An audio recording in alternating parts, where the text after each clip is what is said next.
Thank you for noticing those details. I just project really well. Do I need to start over again? A little bit? No, we're good. We got it recorded. Okay. So Jason's going to present information about data at the secondary level, data gateway review for elementary, and then we will be sharing information about the ATEC West concept plans that are on the agenda for later in the board meeting. So Jason, we would love to invite you to come up to the microphone. I'm even going to turn it on for you. That's how generous I am. Okay. Good? Yep. The light's on, so I think we're good. Awesome. Okay, thank you. I want to thank Julie, Superintendent, for the direction that you gave me, because this can expand into a lot of things. And so when we look at data and talk about data, it's hard not to just go everywhere. So we put together a lot of data in our slide deck, but I won't be going through all of it because there's like 70 slides. And I won't bore you to death by reading all the slides. Okay. We asked, yes, go ahead. Before you get much further, have you sent the slide deck to Bree? And you don't need to do it now, but just I will. Later, if you'll send it to Bree, and then we can make sure all the board gets access to it, that'd be great. Thanks, Jason. Yeah, no problem. Okay.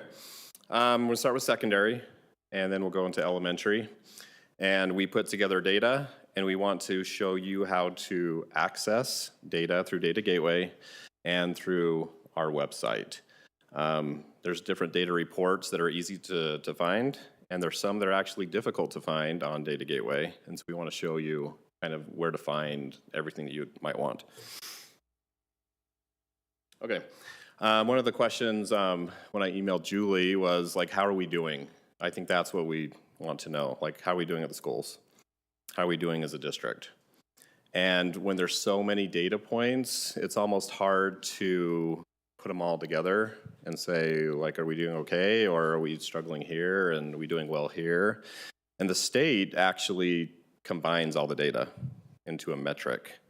So I want to show you what that looks like, because most parents and even at the schools, we have to help them understand like the data that's compiled and how the state will help us understand how's the school performing and how are the student groups performing within that school, okay? And so you'll see there's the school report card, like a little screenshot there. And there's a little calculation that the state uses. Achievement plus growth plus ML progress, and then post-secondary readiness. The post-secondary readiness is for high schools. So they actually add everything up together and say, okay, yes, you're performing comparable to other high schools or secondary schools and you're doing okay. Or a metric will come out and say, hey, like there's a little bit of a warning here. And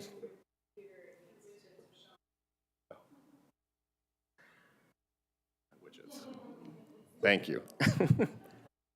Okay, all right. In the bottom left-hand corner, that is middle school and junior high, the pie chart. And then on the right side is the high school, okay? In secondary, the data that the state looks at is that top left portion. And you can see a dotted line. Underneath that is data that we use as a district. So you'll see RISE, Aspire, Achievement and Growth. That's used across the state. You'll see WIDA, that's the assessment for our multilingual learners to make sure that we are supporting our multilingual students and they are doing well with English acquisition. The next one's graduation, and then ACT, and then the advanced coursework. So CTE, CE, and AP. And then you can see some metrics that we track at the schools underneath that. 9th grade on track, at risk, where we're continually pulling data to see how are our students performing throughout the year, if that makes sense. A lot of the data that the state uses is summative, like that one-time look. So you'll see an arrow, and what the state does is they look at all of these assessments for all students in the building, but then they actually disaggregate it for multilingual learners, for students with disabilities, and all the different race and ethnicities at the school. And you get a bunch of scores, okay? In just Yeah. like a few words, describe the difference between achievement and growth.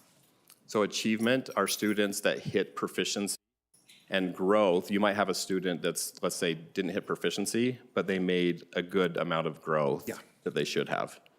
So that helps with the, Yeah. yeah. Okay, let's look at RISE and Aspire. That's the end of your assessment. It's ELA, math, and science. Okay, I'm going to go back and forth and show you where you can access data, and we have data in the slide deck as well. So Data Gateway, there's a report that is student proficiency and student growth, and it looks like that.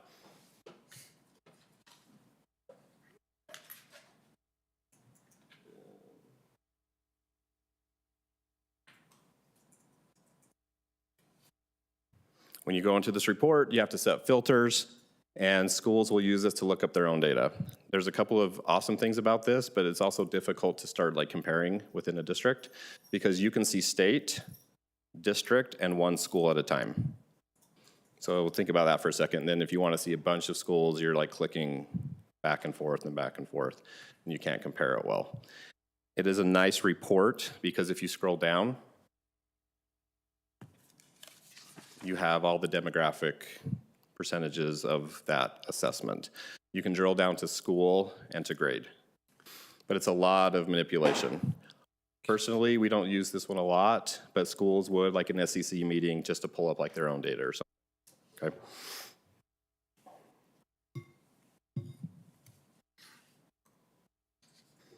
This is all linked in the slide deck. There's another page on the USBE website that actually has all the spreadsheets. So if you're a spreadsheet person like I am and you want to just filter, you can filter to the schools and then start to compare, okay? And that's linked here as well. So there's 2 spots on Data Gateway for that data. So let's look at some data.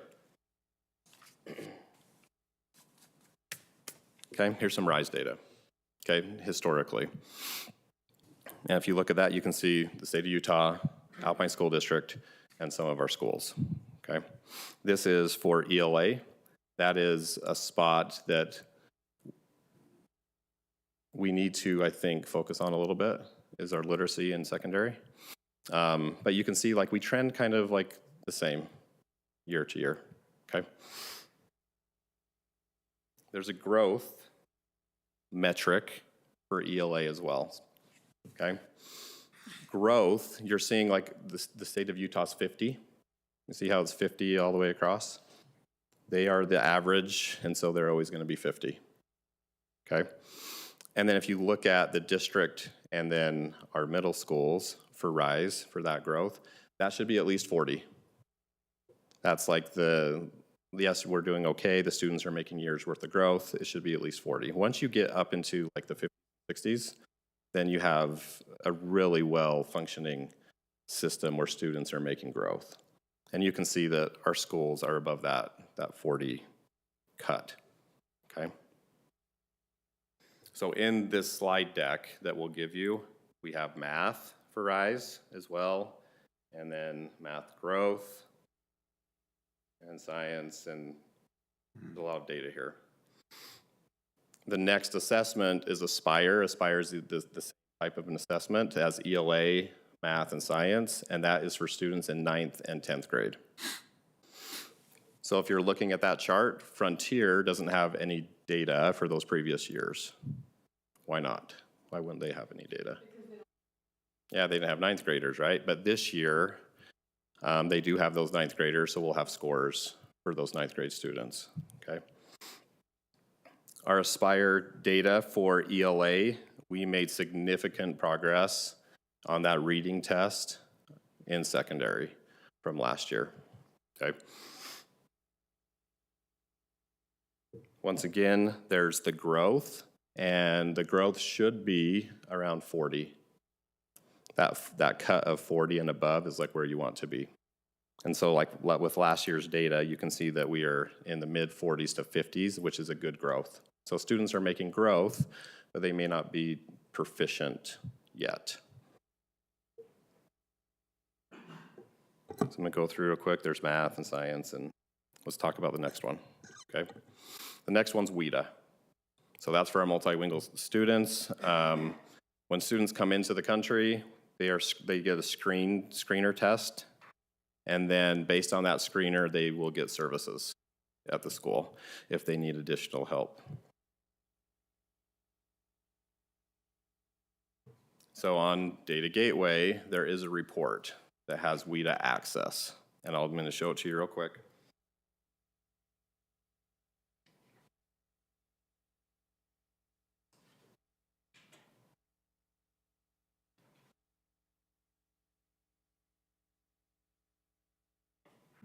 Okay, you can drill down to school and to grade, and then start to look at those WIDA scores. I'm going to show you some scores from our district and how we did, and we just got the results back May 1st.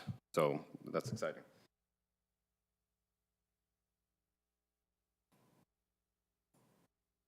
Okay.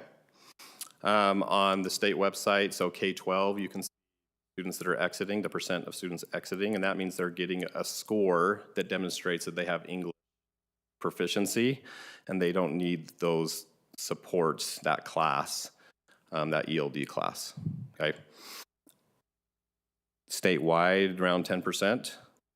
And then district with our 712 students, you can see those proficiencies, and Lake Mountain stands out quite a bit with those proficient numbers. Now, if you look at those, you might think those are super low. You're like, well, like 10%, 20%, that doesn't seem like a lot. Students are not expected to just be proficient after 1 year. They come in with varying levels of English skills, and so a lot of them are newcomers. And so it takes them 3 or 4 years to be able to exit out of the program. And so some more data with our WIDA for 712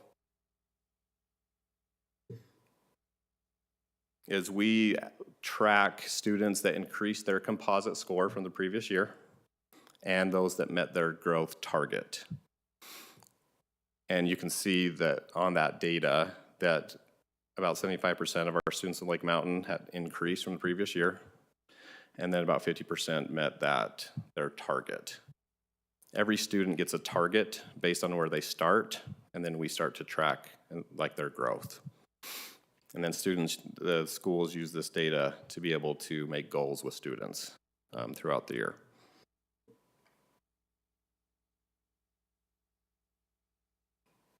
Okay, graduation. On Data Gateway, on this same page is a graduation dashboard, and it has state data, but you cannot drill down to high schools or LEAs.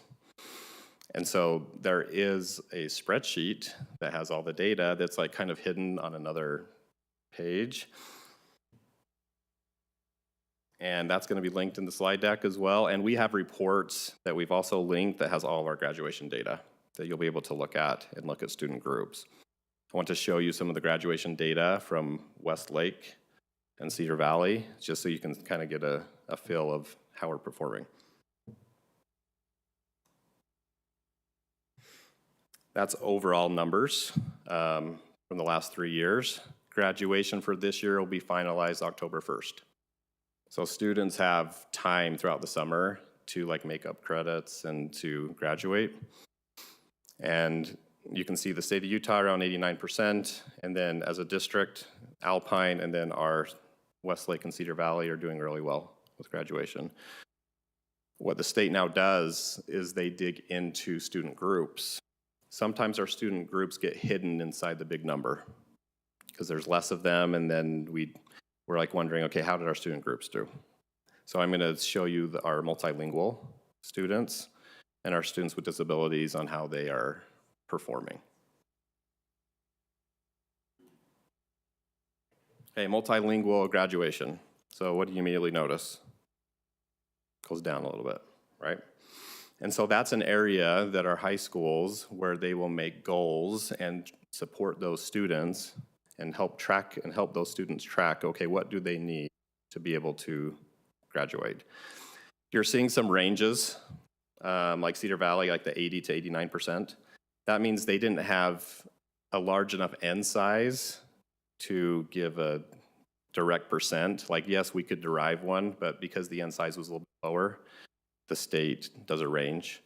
And that's why you'll see like the less than or the greater than numbers on that graph.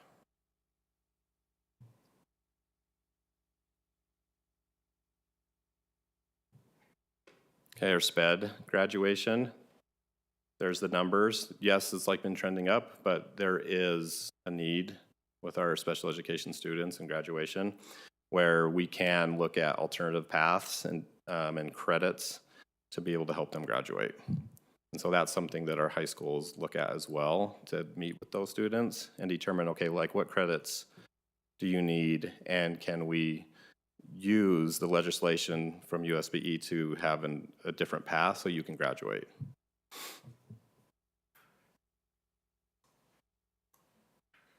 Okay, ACT numbers, same thing. So on the website, there's a place to find it, and there's percentages on the ACT.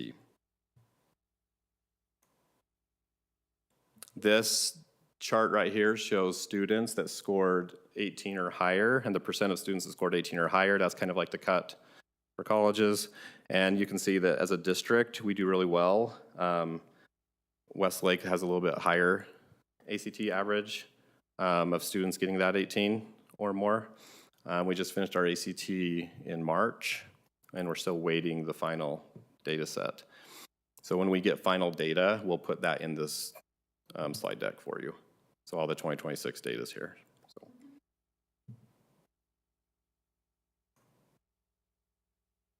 Okay, this data, we start to get into CTE and CE, is a little bit more difficult to track. And then we have our AP numbers as well, so let's look at that.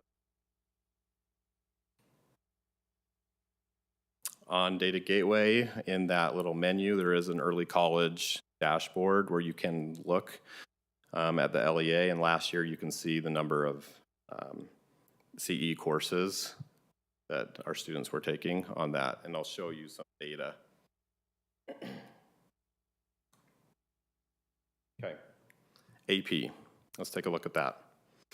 We don't have 2026 yet. AP testing is happening right now, and something that stood out to me with AP courses, you'll see one of our high schools has a lot of AP, and the other one doesn't have as much, but then it flips with CTE. And so it's like interesting to see that, where some schools have students that are participating more in AP versus like a CTE course. Our CE data is pretty, it's the same across both high schools, and I'll show you that as well.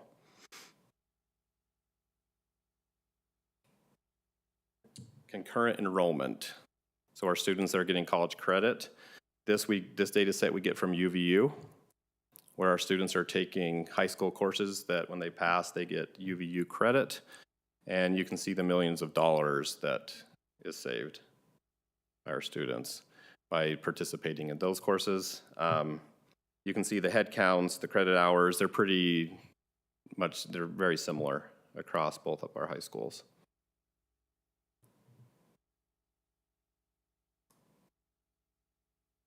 CTE, we're still waiting for some of the data, so I apologize. That's why some of those are blank, but you can see in Cedar Valley in 2025, there were a lot of students enrolled in a CTE course, almost double from Westlake. And so it's like the inverse I was talking about, that we have a lot of students in AP in one school, and then it flips with the other school.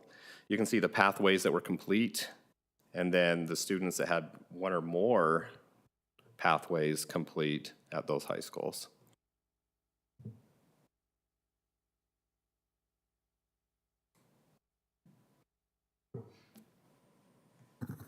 Can you go back a slide? Yeah. Because if you look at Cedar Valley, it has a really high enrollment, but not as many pathways and not as many completers of pathways. Is 2025, can you remind me, was there 9th grade at Cedar Valley that year? Is that factored into that number? Mm-hmm. Okay, thank you. Yeah. Okay. I know that was really quick. We looked at a bunch of data sets. We looked at like RISE and Aspire. There's achievement and growth. There's the ML progress.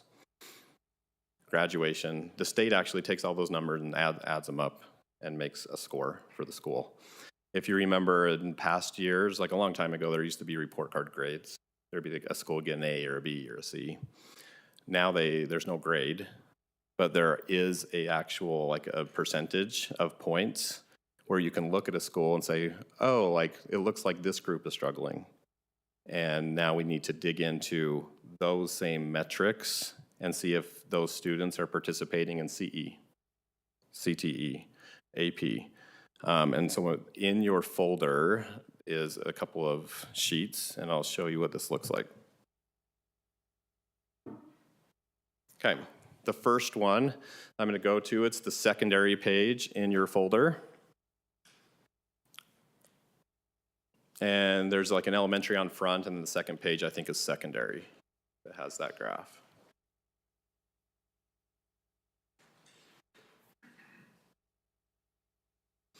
This is called school improvement. It's something that USBE has worked with the federal government to help schools improve. And if schools are struggling, then resources are allocated to help those schools. So let's look at that first school on the row. You'll see that their overall score was 56.8%. That doesn't mean a lot unless you know all the weird calculations they're using. But what I want to direct you to is in that key up top, in the right-hand side, there's a percentage that's 33.87. Any student group that falls below that cut gets put like on a watch list. Like, hey, like that student group's not performing as well as you would expect. And sometimes because these student groups are smaller, they get lost in the shuffle of, well, the graduation's 95%, so we think we're doing great, but maybe there's a group that's struggling. So let's look across there. You'll see a bunch of green where a bunch of the student groups are doing well. There's one on that row that says ATSI. On that second row, it says ATSI, and if you scroll over, that 35.38%, that's students with disabilities. That means that that student group has been struggling at that school compared to their peers.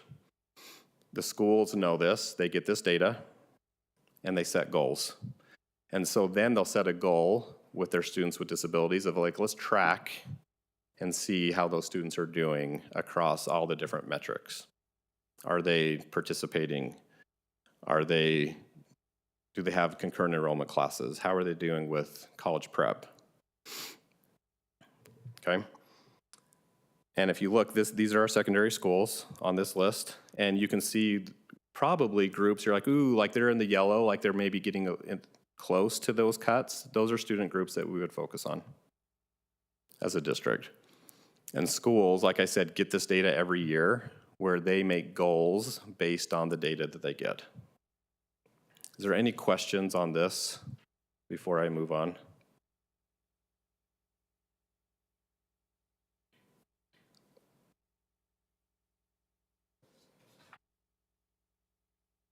This is one of our schools.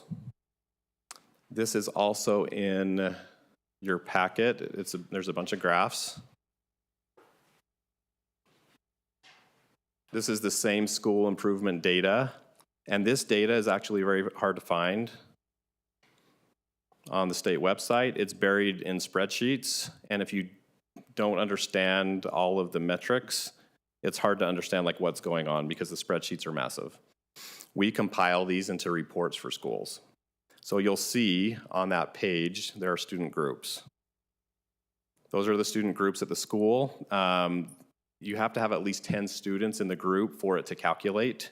So if you only have like 2 students in that group, it's not going to calculate and the graph will be blank. I wanted to highlight the MLs and the students with disabilities at that school. Like, what are you noticing?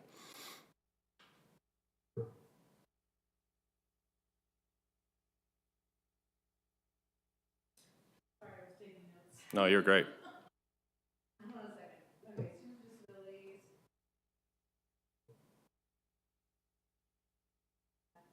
So the cut for this year, remember that red box, that cut, it was like 0.8. So that line is on that graph. And how close is that student group to the cut of, ooh, like, does that make sense? And you can see how sometimes student groups, like they'll go down or they'll go up based on that cohort year. But this is given to schools of like, oh, like we implemented some things and it looks like it made a difference, and we kind of didn't continue some of those things and it went back down. This helps schools identify who's struggling and who's not struggling. How can we help our students? There's one more page, I think, with this one. Does it look like this? This is the massive spreadsheet put into a table, and the spreadsheet is massive because it's for the entire state. Every school has all these rows, okay? This is that same school. Let's look at the first column. See the achievement column?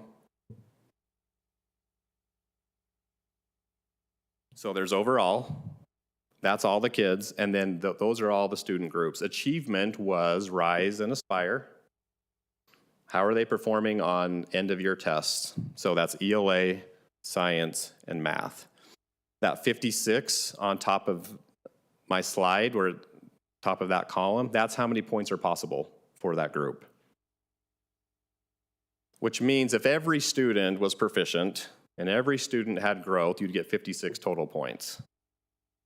When students are proficient or they get growth, then they get like points towards that 56 total.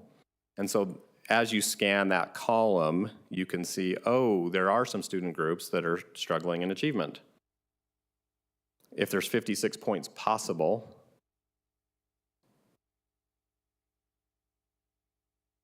then you can see, ooh, like there are some groups that maybe we need to look at. And so that last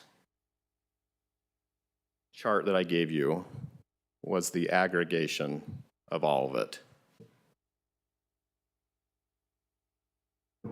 This is where the school work comes into play, where you're like, okay, let's dive down in. Where are the students struggling? Not that they're just struggling. Where are they struggling? So there's achievement, and then growth. That's Rise and Aspire. 56 points possible for each of those groups. And schools easily look at this and say, oh, like that group's struggling. They're not scoring very many points. The lowest 25% is also Rise and Aspire. So Rise and Aspire, that state test, takes up a lot of the calculation. EL Progress, that is our students that are multilingual. That's the WIDA assessment. Are they making growth? And then you can see the post-secondary readiness. You get points for students that graduate, points for students that take the ACT test and get an 18 or higher, and points for concurrent enrollment, CTE, and AP. And if you go all the way across, it adds up and makes a percent.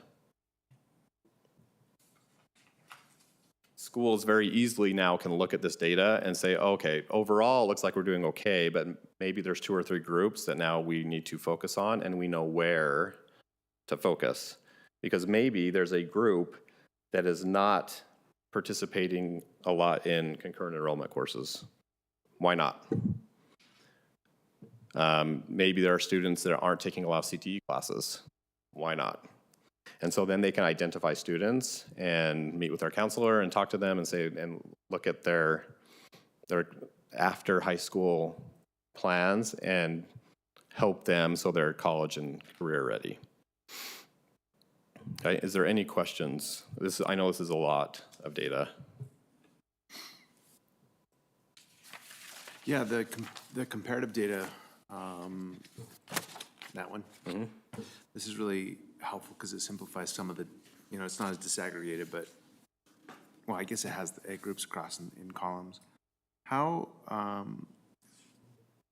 give me the frame of reference for, say, ASD average versus Utah average against, say, what I'm saying here. Is this the same range of that 50? Yeah, about 50, yeah. You'll never see someone like 60 or 70 like percentage, because like you have students that are gonna pass some of these tests and some that aren't. Like that's just how it is, right? What the state does is they make a cut and say if your school or a student group is below a certain cut, then we are going to say, hey, warning, you guys need to look at this. Yeah. So in the range, now we were talking about averages, but in the range, say a outstanding performing high school, what is that aggregate number look like? Is that a 60 or a 65, or is there a 90 or 99? I'm not sure, like statewide, I have to look. Because most of ours in like not only Lake Mountain, but just Alpine School District are in the like the high 50s Yeah. overall. Every school though has a different need. I think that's what's difficult about like looking at data and say, oh, like we need to just have a goal on this as a district, because every school is different, has different needs. So Jason, correct me if I'm wrong on this one, but because the state kind of resets the average every year, the number changes. So it gets a little bit, I mean, I guess one of the things that sometimes frustrates me is when we share data, right? We're constantly moving the goal. As far as, right, like if students are achieving more, it resets the average, and then maybe your average drops, but it's because we've now raised the bar on it a little bit. Yeah. You know, whether that's statewide or whatever. And I think that's where it also gets a little confusing, because I think sometimes people will look at, like, for example, I know you're gonna do the elementary data, but like proficiency rates. Yep. And they'll say, oh my gosh, when you look at ELA data, it shows that only, 52% of the kids, and then what I hear is can read. Right. And I'm like, that's not accurate. It means that maybe a child is struggling with phonemic awareness, or the nonsense words that they're struggling Yeah. with, like, at beginning of year, second grade. It doesn't mean that a child can't read. It means there are specific skills that we are targeting, and they have areas where they have room to grow.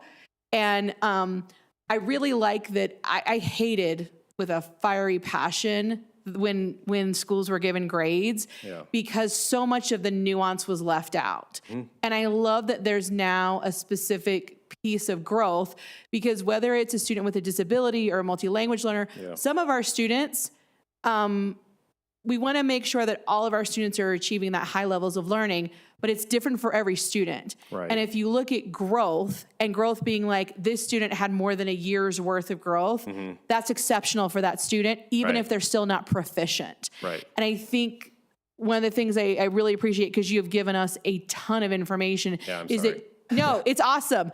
I can see Matt getting really excited. This is like his favorite study session. It's really exciting. And I think the other thing is, as much as we have talked about things like the scores before and ASTI and things like that, Right. you breaking it down by saying this is how it is scored, these are the points possible. I don't know that I've ever seen it presented in that way before. Yeah. So I really appreciate you sharing that. And also that you're telling the story of the value of growth, and that there may be students who it takes them 2 or 3 years to get proficient, but they are progressing, and their teachers are knocking out of the park every year, getting to the growth pattern they need to have to be proficient. So I really appreciate you covering all this. Thank you. Any other questions? I know I don't have a ton of time, but I'll jump over, I think, to elementary is the next thing that I have.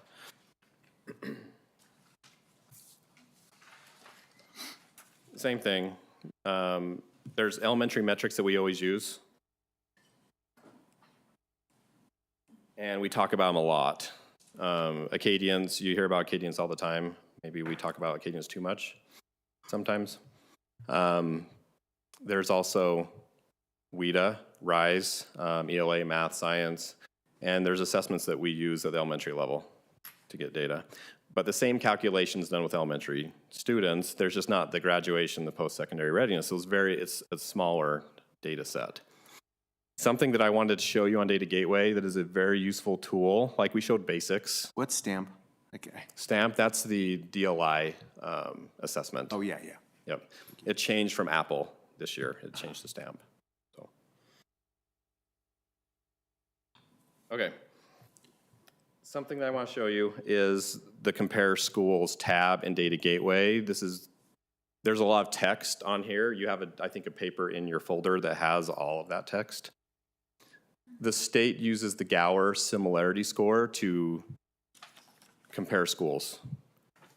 We know that some schools have a different makeup of demographics and student groups, and sometimes it's not fair to say, oh, like this school is doing way better than this school, and then the schools are like, well, they are quite different than we are.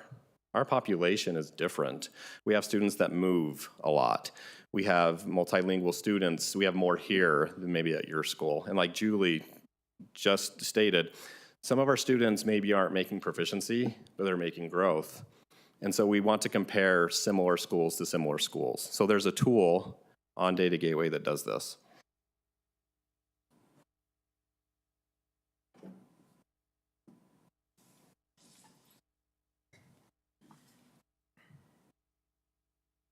I'm just going to use the first one that's on there. It has Alpine Elementary selected. And I'll show you how to use this. There's drop downs for different assessments. And the school that is most like Alpine Elementary, like if they wanted to learn from someone else, is that school right below them, which is Deerfield.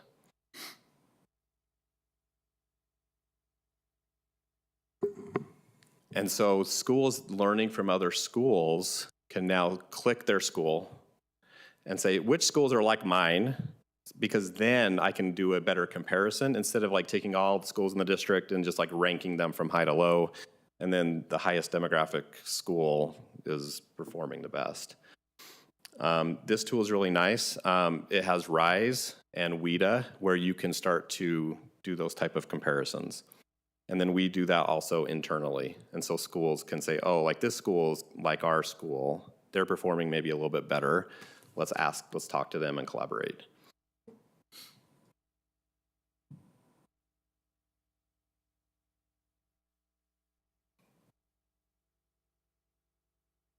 There are the same graphs and charts in here where we pulled a bunch of data for you for the state of Utah, for the district, and for Lake Mountain. So you can see ELA scores, science and math. I'm not going to go into all the scores. RISE is something that I think our schools are starting to set goals on more, better than they used to. Acadians sometimes takes the forefront because everyone's doing Acadians 3 times a year, and it's a data point that's like always available. But there's the proficiency in growth. Remember, growth, a school should have at least 40. That should be the MGP, is 40 or above.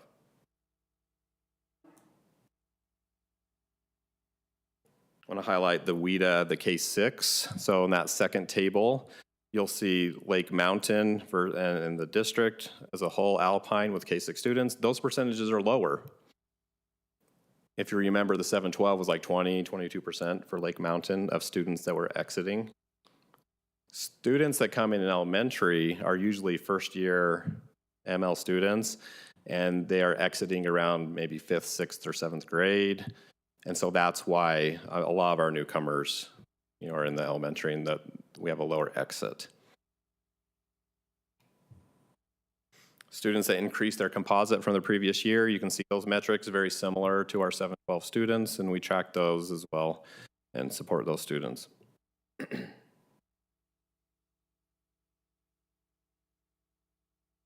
There's Acadians data in here, and I'll show you the Acadians this year's data that we finalized.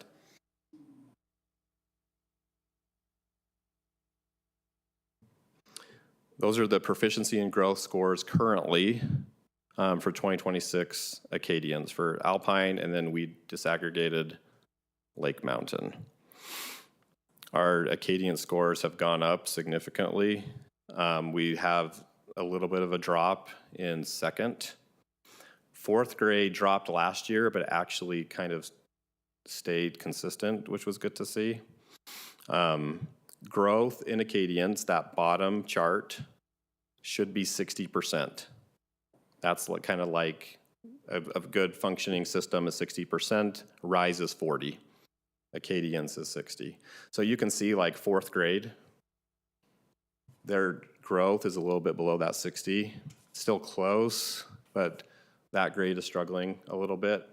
And also second grade, they're not meeting the growth, where some of the students aren't making the expected growth you would want them to make. It's close, but 2nd and 4th have been our grades for the past few years that have struggled. Okay. We summarized some of the information from the slides just because there's a lot of data. There's good progress with graduation with WIDA. You'll notice rises on both sides. Some schools have great RISE science and another one has great RISE math. It just depends on the school. We noted like Cedar Valley has awesome CTE numbers, and then the AP numbers at Westlake and that inverse. A lot of great things happening. And something that I just want to point out is like these metrics are numbers, but there's students behind them. And so like I try to help myself remember that when I'm working on a computer and looking at percentages that these kids, these are families, these are teachers, and it's one metric a lot of times. And so to be careful not to judge the school or the teacher based on a metric, because there's usually a story of why students are where they are. There are places where we need to support, absolutely. But we need to take, remember the human aspect, and we have people working really hard. And these are just one metric where some of these students are maybe not there yet. They do have skills, and they're excelling in other areas that maybe we are just not capturing right now, because a lot of this is like summative assessment type data. The slide deck, we put the resources for you. So if you want to go back and look at some of these charts, we linked it all, where you can look at the data, you can grab the spreadsheets if you want, and then start to like filter and calculate. And the PDF reports that we gave you are also linked on the slide. I know that was like a fire hose, and I apologize. I didn't read all the slides. I'm sorry if I bored anyone. Do you guys have any questions for me or things that my team can do? We will update with 2026 data as it comes in on the deck so you can see it, but just any questions or feedback for me? That was a crazy amount of work. Yes. I mean, thank you for being an overachiever, but that way exceeded expectations. I think this was great. Like, you helped, I think, drill down and provide it in a very digestible manner. And yes, you go down a rabbit hole with some of those things, but just incredibly grateful for all the information, because we want data to inform things. And I think you touched on this, right? That like it's a snapshot of a moment in a day for a child's life. It doesn't show that, like, whether there's experiences happening at home or a child being sick or whatever the circumstances are. And so I think you did a great job of saying, here's information that can help inform decisions, but also anything without the narrative is incomplete. So Thank you for delving into all of that, Jason. This was super helpful. Yep. I agree. I appreciate all the information and the fact that it was digestible and easy to be able to look at. So excuse my ignorance on this, but when typically would we expect the information for 2026 so we can kind of look at that? That's a good question. We didn't get some of it until January. Oh, okay. It depends on the state from year to year. Yeah. Awesome. Yep. Love that for us. I mean, some of the 26 data is preliminary that we showed because we had it. We're like, okay, let's put it in. Yeah. In the summer, we get some of it. The complete data set where the state cleans it up Sure. is fall. We're hoping by December Okay, thank you. we get that data. Yep. Awesome. Okay, I think we're Okay. good. Thanks, Thank you. Jason. Appreciate it. The next piece, we're going to talk a little bit about ATEC West. This is on our agenda for the board meeting for us to approve a contract, and wanted to share with the public. I think this is going to be a little bit awkward, but I think I'm actually going to go down here so I can hook up my computer to show.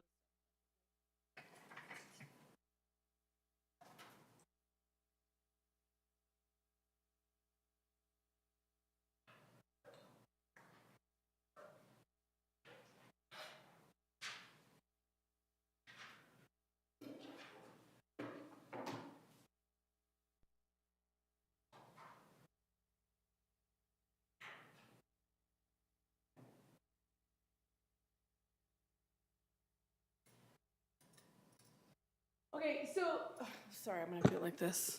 I can't coordinate this with the thing. This is complicated. Oh, and that's stuck. Okay, so starting off at the bottom, it shows that this is, I think you guys know where the property is, right? It's showing the entrance down here on the bottom left. It's built so that it'll have a secure entry like we do in our traditional schools. It'll feed into the office with a area for patrons to wait. There's a reception area, principal's desk, and then as you keep moving kind of upwards, additional space, staff restrooms, conference room, break room. The goal for this, we worked really hard to get information from the staff.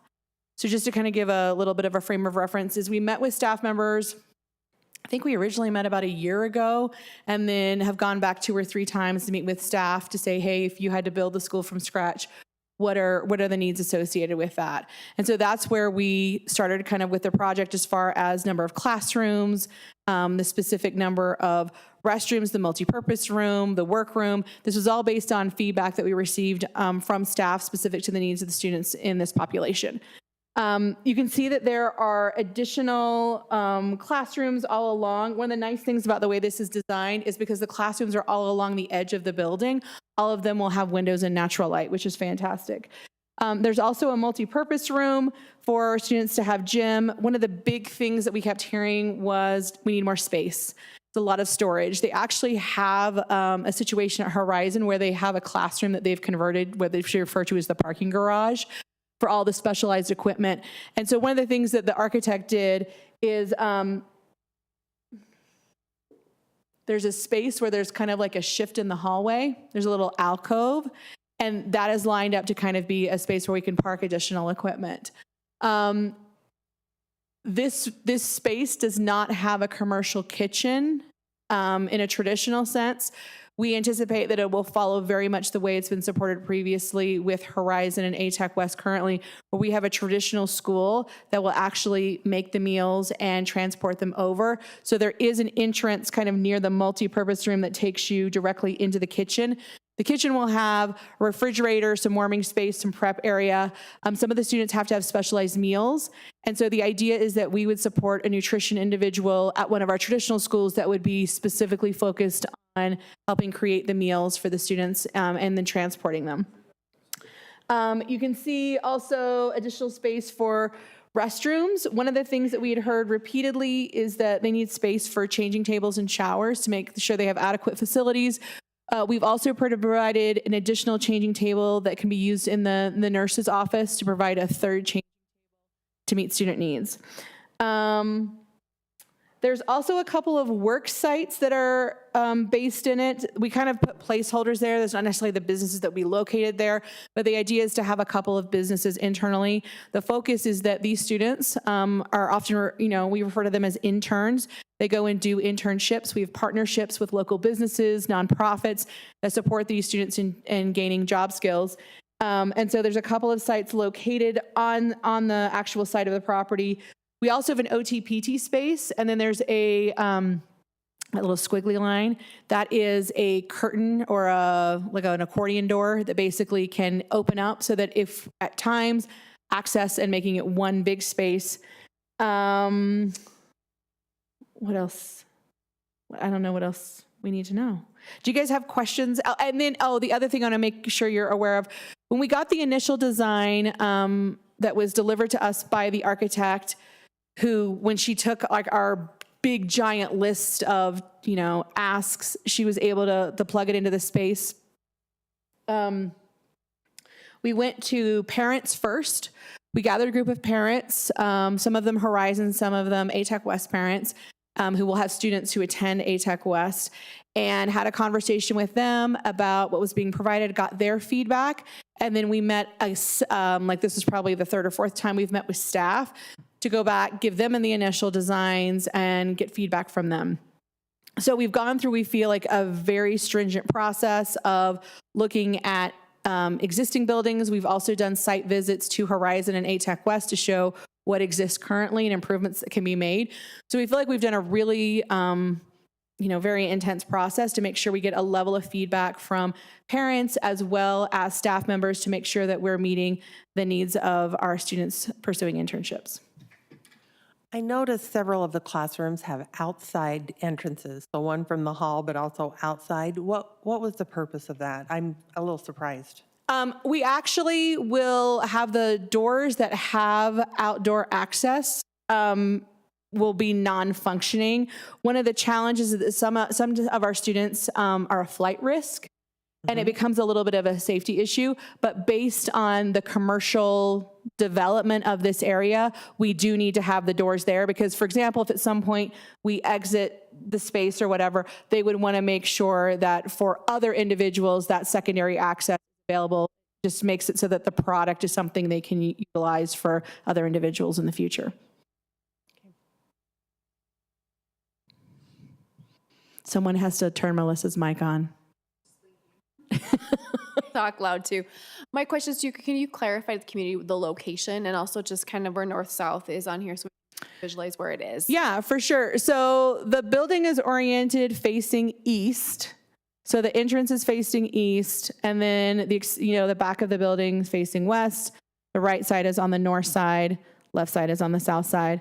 And then the building is located in the Saratoga Heights / Spring Heights commercial development. That's on the north end of Saratoga Springs on the west side of Redwood Road. Thank you. One of the things that's really nice about that location is that it's a very quick access to Redwood and 2100 North for their job sites. But there's also already a stoplight at that intersection, which makes it safer for the buses to come in and out as far as transportation. And just a follow-up question, in terms of the meetings you've had with the staff and the parents of that school that we affect, how has their feedback been on this proposed development? I'm just curious. Since I wasn't there, I'd love to hear a little bit. The first meeting, I was kind of, I don't know, do you want to share what happened, or do you want me to just talk about it? Yeah, there were a lot of tears shed. There was dead. Okay, happy it was tears. happy tears. There was when we first did the presentation, it got really like we asked for feedback, and then it was just like this awkward, really quiet silence, and I was like, oh no, did we totally mess this up? And parents were visibly impacted. We had the same reaction from staff. Thank you, appreciate that. Any other questions? The anticipation is that we've been worked really close with the developer on this. They have been very generous in terms. They're very committed to this. One of the questions we received from parents and staff members is because it's a lease, it feels like maybe this isn't a permanent solution. And the anticipation for the contract we will look at in the board meeting is actually a 15-year lease. It shows a commitment from us as a developer for this being a long-term solution. Also anticipate gaining occupancy in December of this year, which gives us a full month to transition the students in the classrooms over the holiday break so that in January of 27, they will be able to be in this facility full time. And the school is sharing the information with students that this is kind of like a Christmas present. So it's been good energy from the students, the staff, and the parents about the timeline, not only the facility, but the timeline associated with it, that this feels very doable and a quick response.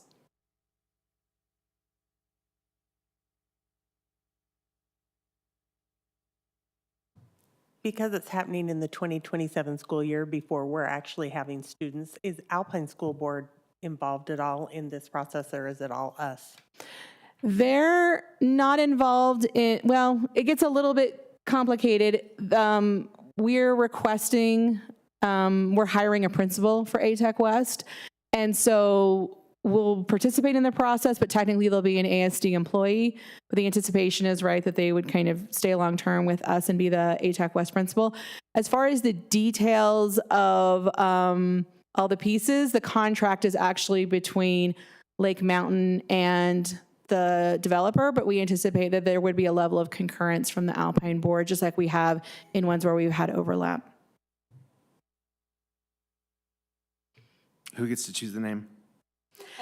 Who gets to choose the name? We're the anticipation is that we're going to treat this school like we have previously in Alpine, where there'll be a naming committee, and so we anticipate that we'll have student feedback, parent feedback, principal. The new principal will help kind of facilitate that.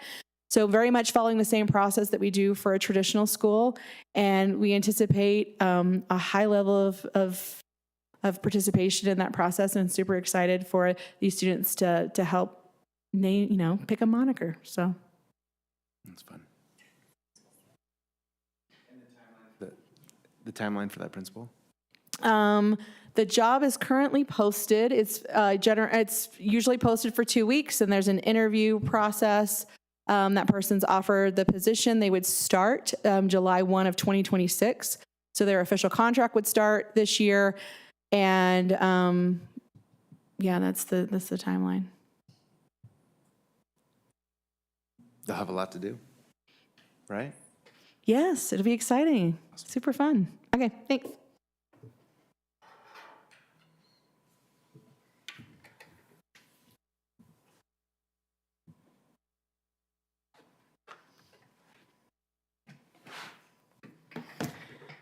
Okay, so we're at the end of our study session, and we are adjourned. Come back into board meeting at 6 o'clock. Thank you.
Nope, here we go. Okay, there we go.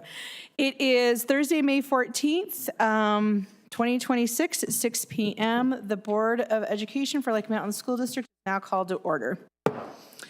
For Pledge of Allegiance today, we have the pledge led by Board Member Strong, and then the inspirational thought will be shared by Board Member.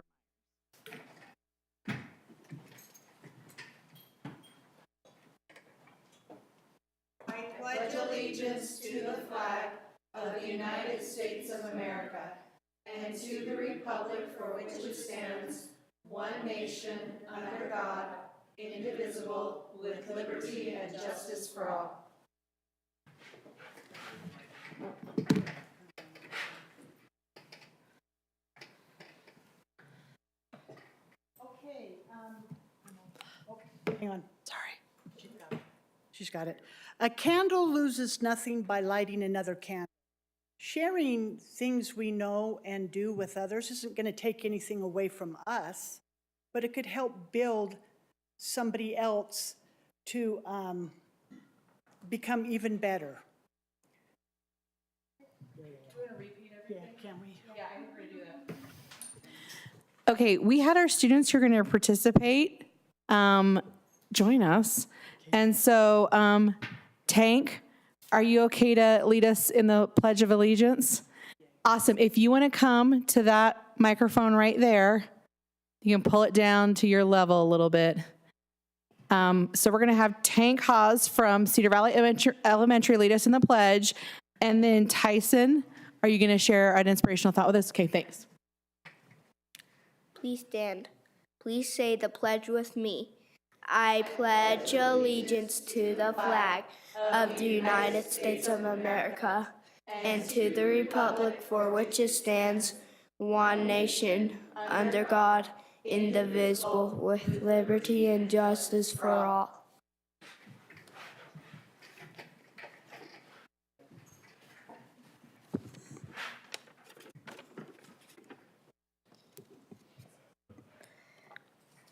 Hi, my name is Tyson, and I wanted to share a quick thought about not giving up.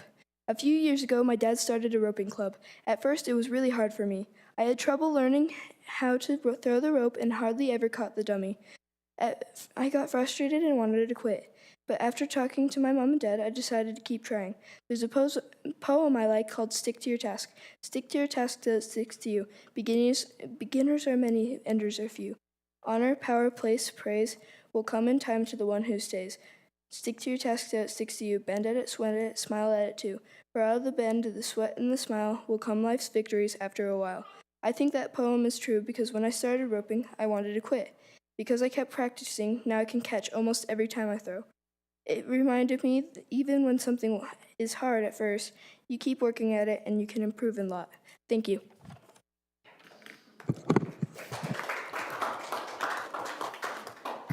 Thank you, Tank, and thank you, Tyson. We really appreciate you being here, and that was an awesome, awesome message. Appreciate that, Tyson. Okay, next up on our agenda, we have a space for community comments, and we do not have any community comments, so we are shifting to the consent agenda. The consent agenda contained the meeting minutes, expenditure report, as well as personnel hiring. Do we have a motion about the consent agenda? I move to accept the consent agenda. Okay, so we have a motion by Board Member Saucer. Do we have a second? I'll second. A second by Board Member Lincoln. Any discussion?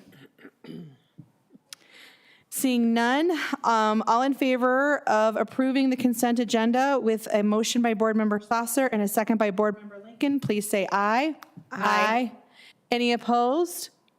Okay, that appears to pass unanimously. Okay, next up, we have our discussion items. Julie. Oh, Hillary, I'm really sorry. You're here to make a public comment. You know, listen, we're adjusting as we go along, so hop on up to the microphone, girlfriend. Listen, you don't have to explain traffic to anybody in this space.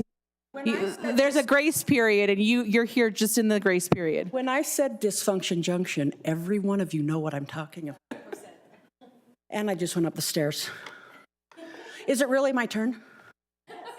Yes, we passed community comments, but you're a member of the community we're going to hear from, so we're circling back. Believe me, 6:02, isn't it? we are learning about growth mindset today, okay? Okay. We are practicing growth mindset, so you have at it, my friend. Okay, here we go.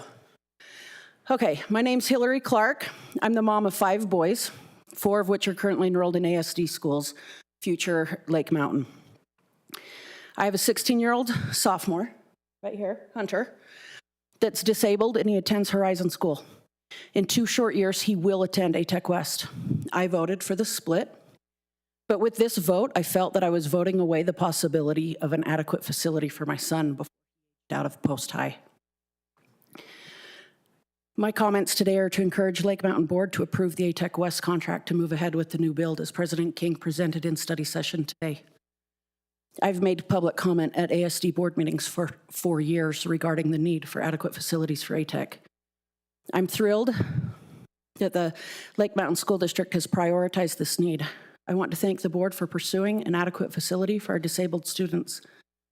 I tip my hat to all of you for allocating time, thought, and resources to our disabled students when the demands and needs are part of a long list at this critical time in the development of a new school district. I applaud the teachers and the staff at ATEC currently that have worked tirelessly with the current facility at Vista Heights. I thank the parents of the current students for making the most of their child's post-high experience.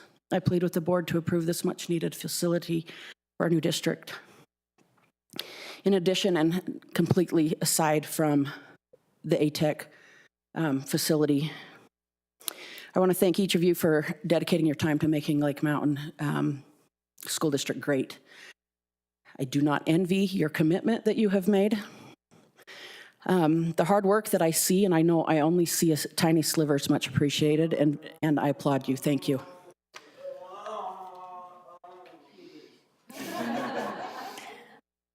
Thanks, Hillary. We appreciate you being here, and we appreciate seeing Hunter.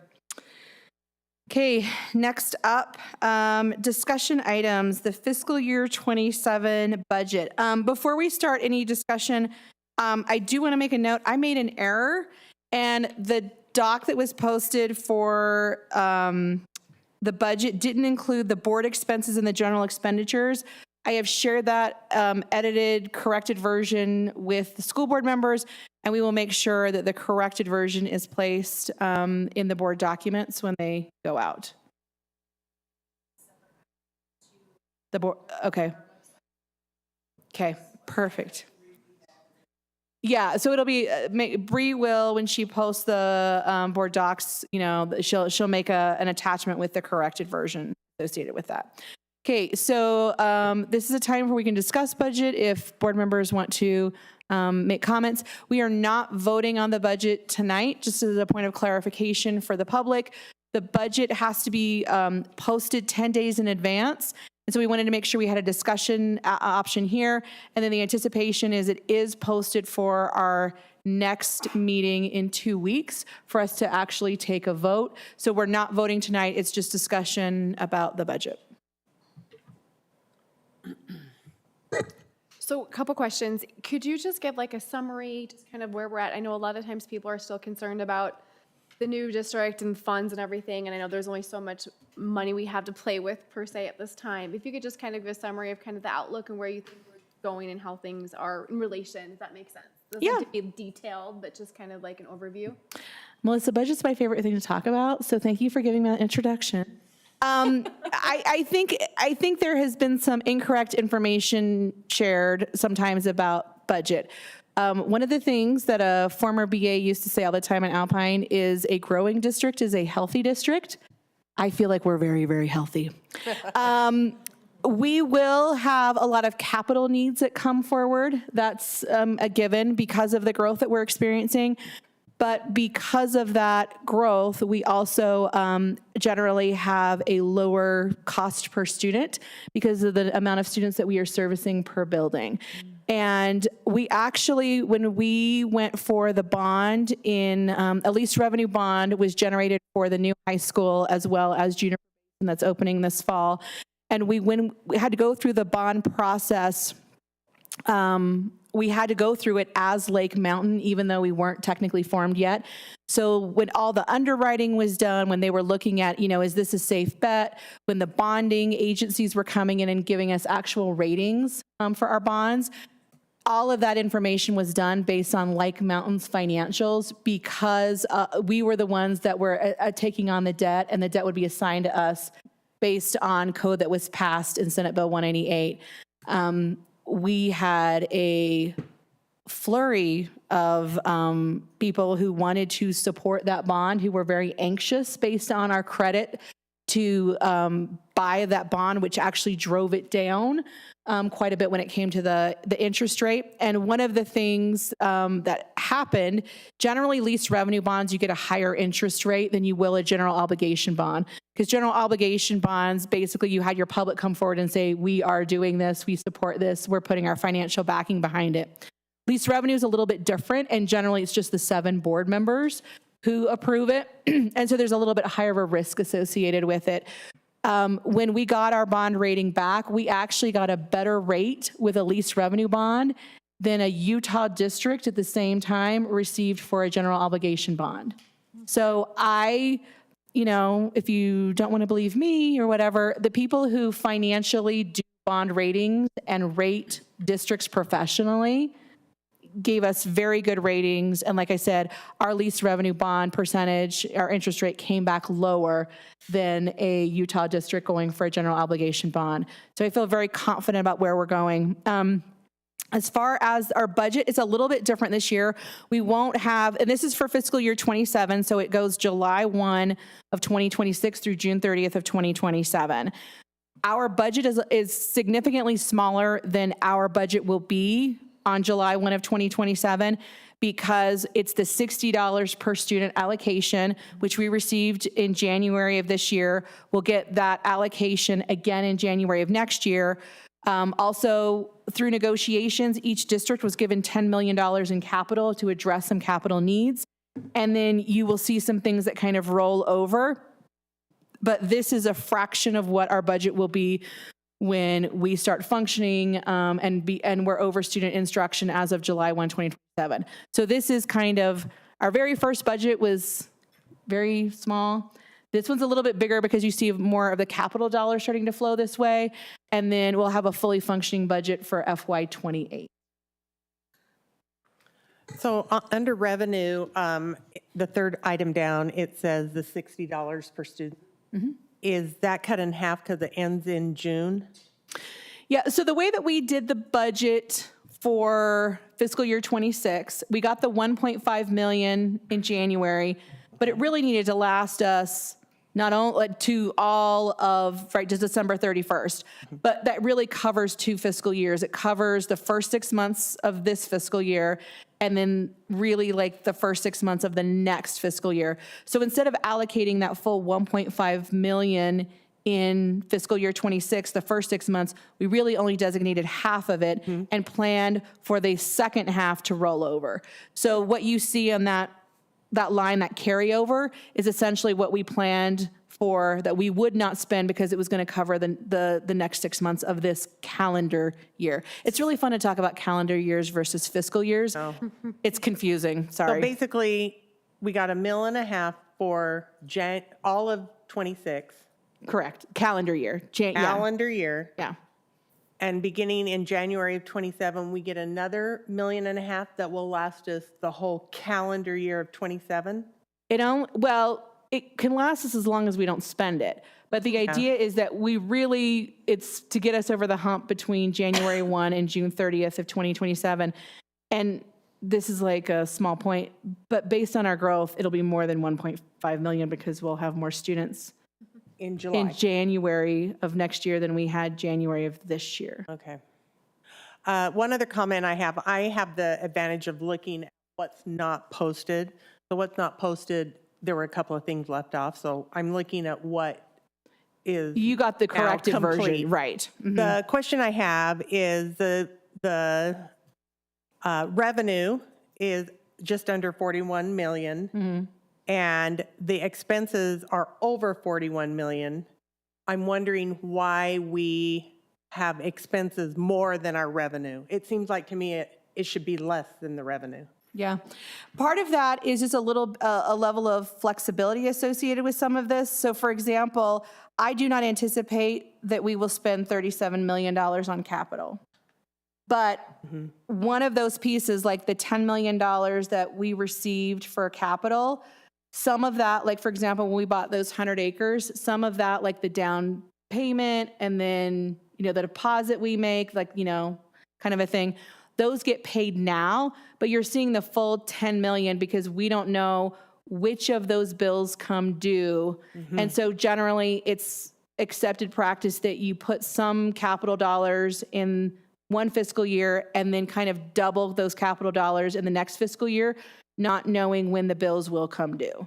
Okay. So it's basically a little bit of a protection, because if I put that it was $9 million instead of $10 million, but then we actually didn't get the bill for it until July 1, well, now we've got to amend the budget. So it gives us a little bit of flexibility, and capital is the one that generally the invoices are a little bit more flexible depending on when the construction starts, when a deposit is due, because we plan to purchase some acreage and some land, it presents a little bit of a timing challenge somewhat. So you're not expecting to spend more than we have? No. You're just trying to give yourself some flexibility? Yes. Okay. Good. Can I comment on something you just said about the land purchases? The budget has some allocation for future land purchases, and it's funny because we just purchased the 100 acres in our last board meeting, and then we're already looking at the next after that, and the next one after that, and that's just how we roll. The reality of our growth is looking at multiple years of capital planning at once, so that we don't fall behind in planning for both elementary, middle, and high school. Is just the nature of our challenge with the growth, and so that's captured in this fiscal year. It doesn't necessarily mean that we'll find properties, or that we'll have a perfect sense of where those properties will need to go next. But we are looking, and the capital and the facilities and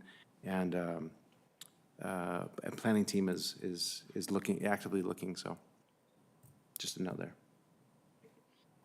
I just want to highlight and give board leadership a chance to answer.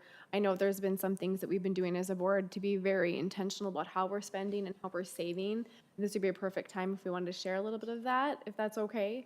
I know we've shared it at certain meetings, but I'm not sure if we shared it intentionally from the board table. And I think it'd be great to let our community know how we are being responsible with our finances as much as we can with the little bit we have right now. Do you want to go? Yeah, divide and conquer. You want to go first? You want me to go first? Sure, I'll talk about some of the facility plannings, and maybe you talk about some of the other pieces. So, for example, we were talking about land purchases. Partnerships are a huge part of this strategy, and like what happened in the last board meeting where we had this partnership with the developer that sold us the 100 acres. They donated 21 of the 100 acres. And so that came through negotiations, that came through, strong partnerships and working with people who are invested in the success of the district and in the schools in the area. We hope to take that precedent and roll it forward to other land purchases. A developer who may have, 1,000 acres, and we're gonna allocate, a couple of elementary school sites. We'd love to see that precedent carried forward. In terms of some of the construction pieces that we have coming up, we only have a little over a year now, and there's some transitional needs. We don't have all of the physical facilities, warehouse, some of those ancillary support services that happen, in buildings and with staff, and a lot of that needs to be built. And so we're looking at innovative construction processes and options for saving, frankly, huge amounts of money, a really significant percentage of cost savings as it applies to some of the plans that we're looking at for example, one of the ones that we're looking at right now is a bus maintenance center. And so the physical building won't be brick and mortar, but an alternative construction method. And that's going to save a lot of money there. Yeah, anything else on capital or on fiscal facilities? It's taste, right? Like, thanks for the opportunity to kind of share some of those ideas, but we are really, really anxious to, be ready for July 1 of 2027, but do it really responsibly in terms of, saving money everywhere we can. Some of the ones that aren't capital related, we've delayed hiring our BA. Generally, the BA is the second highest paid person in the district. And when we had $1.5 million, we don't need someone to tell us that that's not a lot of money. So we've kind of delayed that hire, which has, I think, been great. We have had support from Alpine when we've asked for support from it. Everything that happens financially has to be approved in a board meeting. And so we're making sure that we're following all the regulations to make sure we're posting all those things. But we're saving that, which is a significant amount of money. We are also intentionally under hiring. It's easier to add people than to subtract. And I think sometimes there's an assumption that, everybody's wearing lots of hats. We don't have an HR director, and the superintendent is spending an inordinate amount of time making sure that we follow hiring practices and procedures, and that we're following code associated with that, and making sure we hire the very, very best people. We also have been pretty aggressive at looking at things like grants. We've talked to the county about Greenbelt dollars. We've also had great pairings with our municipalities. The building that we're in right now is because of a relationship we have with the city of Saratoga Springs, and the fact that we are not having to do a 30-year bond for this building, but that they are essentially financing, they allowed us to, finance through them. And we've had conversations with Eagle Mountain about some partnerships for new builds and how we can work together to make sure that we're being really careful with taxpayer dollars, but working together on all of that. And so there are also other pieces in the works, but I think that kind of covers a lot of what we're working on, that we are saving money in capital, but also in maintenance and operations, and that we're being pretty aggressive as much as we can to stretch taxpayer dollars so that we can do things like prioritize the ATEC West build. I have to share the same thing that Hillary said, that I'm grateful that that's something that the board has chosen to prioritize. I apologize for throwing that at you, but I thought it was a perfect time. And I didn't give them a heads up that question was coming. It just came to me. So I appreciate what you did. And normally I give a heads up more, so I apologize. But Well, luckily nobody froze, so we're good.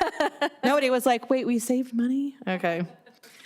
Any other discussion about the budget? Okay, so we're gonna move on from that. Next up, we have action items. The first action item is regarding the ATEC West contract approval. You guys should have all received that in your board docs. I do want to note before we make a motion, this is a 15-year lease. I know there's been some concern about whether or not a lease option would be a permanent residence for the school, and want to communicate that it's a long-term plan for us.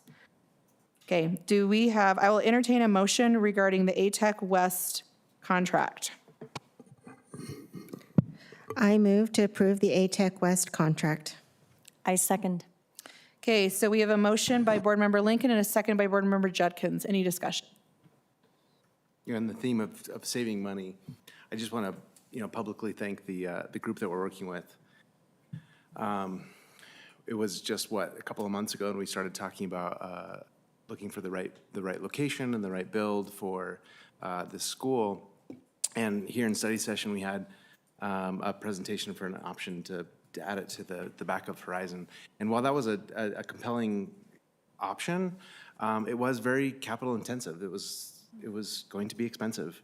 Not that this isn't expensive, but it's structured differently. And so, again, highlighting those partnerships, the St. John's Group that owns and is developing this property that's going to do hold the lease for ATEC. They've structured it in such a way, knowing our situation as a new district and transitional period, they've structured the lease in a way that our cost up front is actually really, really affordable. in relative terms. So it's a fraction of what the building would have cost in the, the brick and mortar addition to the back of Horizon. And that really stretches these transitional dollars really far for us. And so I highlight there in a public, show of gratitude to that group. I want to echo those same feelings, but also am really appreciative that each of us found this to be such a high priority to be able to provide our ATech West students with the kind of facilities that they deserve, and for the staff and all the teachers and everybody there, again, the support that they deserve also to be able to show up for our students. And I'm really excited, all the work that's gone into it to be able to provide this for them. So love seeing this on our agenda and the opportunity to wholeheartedly get this thing going. And I'm also impressed, this is 6 months away. That's very impressive. That's unreal. I just wanted to say that I'm excited to be part of a board that values innovation and looks for innovative solutions to needs that have existed for a very long time. Okay, any other discussion? Okay, seeing none, we have a motion by Board Member Lincoln and a second by Board Member Judkins to approve the ATech West contract. All in favor, please say aye. Aye. Any opposed? Oh, sorry. Passes unanimous.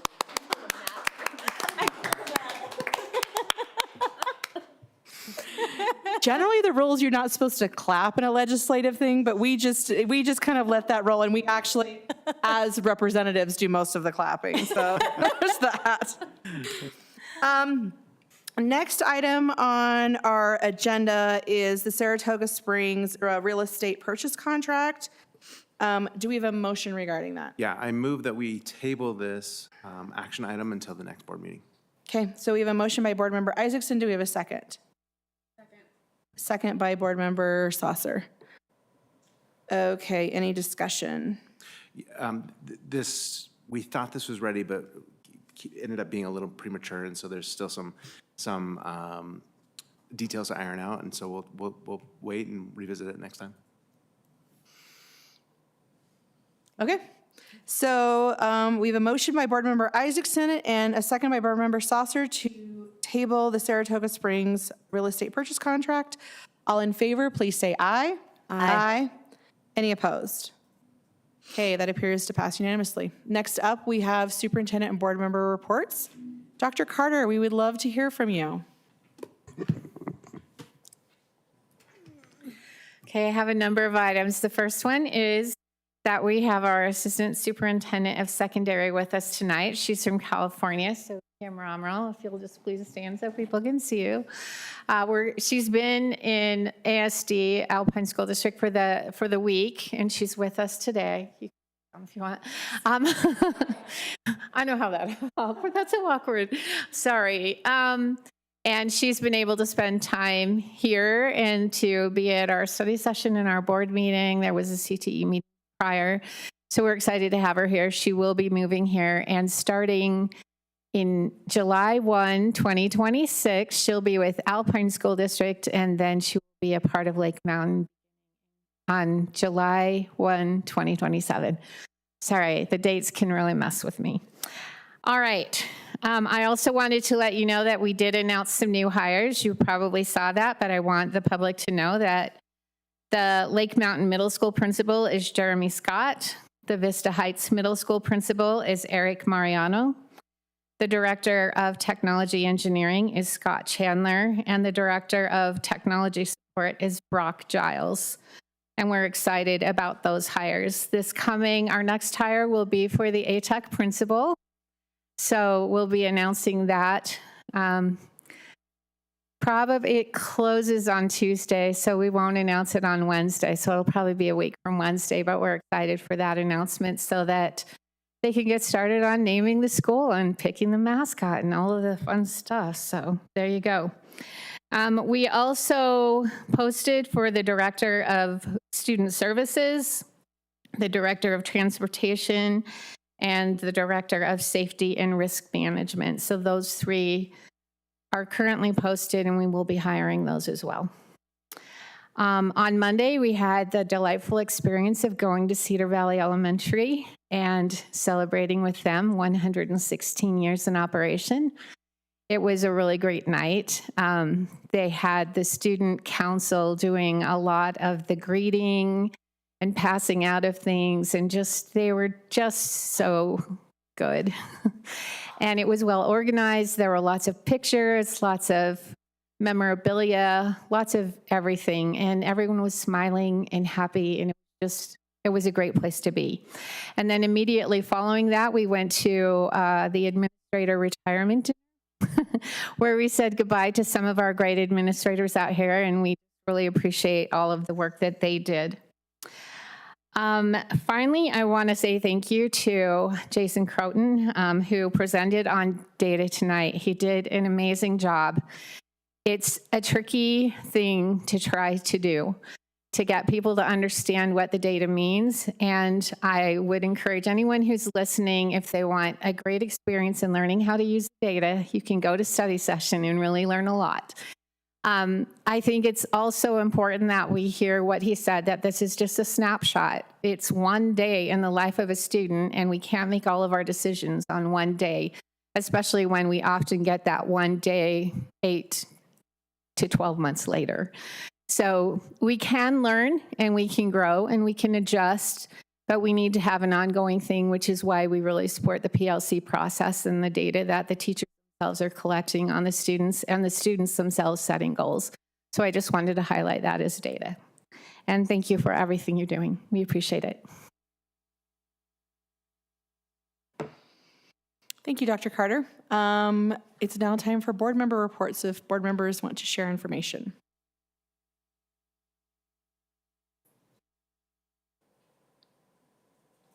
I will be real brief. I know I updated last time on the foundation creation. We have officially had our application approved through the state. That happened last night. So we're very excited about that. And we're moving forward on logo and branding and some events to start connecting with the public and educating the public.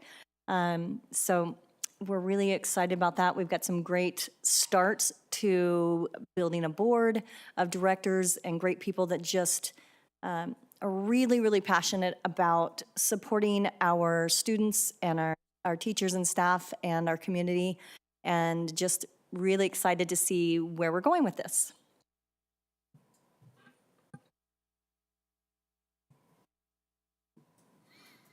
It's just, as the school year comes to an end and I have kids in elementary, middle, and high school, it's fun to see them get excited about all the field days and end of year parties and all the things to kind of close the year out with a bang.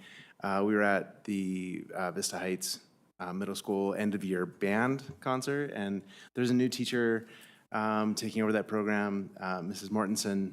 She conducted her last song of the year in a one of those inflatable dinosaur suits. She disappeared for a minute and then came back out as a dinosaur. And then she's like, for our last song, we'll be doing Jurassic Park. And I just appreciate all the educators working so hard through the year. And despite being very ready for a summer break, making it, going out with a splash, like that example, it's so fun to see and be part of. I want to tag on to what Matt said. The extracurricular of school is what, for me, made school so exciting. I was able to go to the state 6A volleyball championship and watch both Westlake and Cedar Valley High School. And just the thrill of being there with all those kids and the cheering. It's not just the sports are good, the music programs, all those extracurricular that our kids are involved in. I know for myself, that's what made school fun, and I really strongly support those.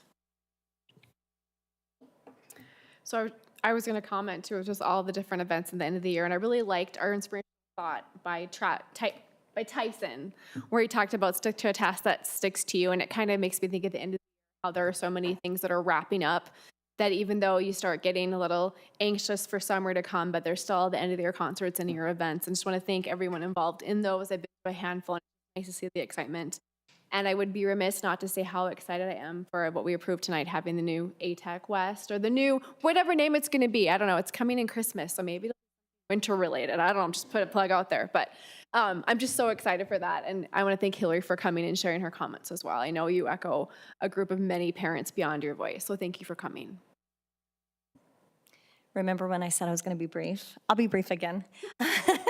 But I did want to share an experience also and how impressed I am. I was invited to come to the Cedar Valley High School FFA Awards banquet this past week. And I'm so blown away by the quality of our students that we have and to see the things that they've accomplished. And they led the entire event. And just what they've accomplished, but I also know that that means that they've got phenomenal support systems behind them, and those teachers and admin and everybody that are there to make that happen. And I'm really thrilled. I just get so excited every time I get to experience another little drop of what we're doing and seeing those students just achieve really great things. Anyway, it was just really impressive. So I just wanted to let you all know a little bit about what I experienced.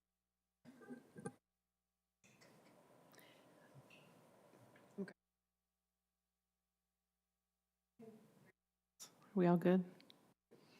Okay. We do have need of a closed session. Do we have a motion to adjourn into closed session per Utah State Code 52-4-205 as needed to discuss personnel, property, or litigation? I move that we enter closed session per Utah Code 52-4-205 as to discuss personnel, property, and litigation. Okay, do we have a second? Second. So we have a motion by Board Member Lincoln and a second by Board Member Strong. We have to do a roll call vote to move into closed session. If you are supportive, please say aye. If you're opposed, please say nay. Board Member Strong. Aye. Board Member Myers. Aye. Board Member Isaacson. Aye. Board Member King. Aye. Board Member Lincoln. Aye. Board Member Judkins. Aye. Board Member Saucer. Aye. Okay, we are now adjourned from our public meeting and are moving into closed session at 6:38 p.m. Thank you all for being here.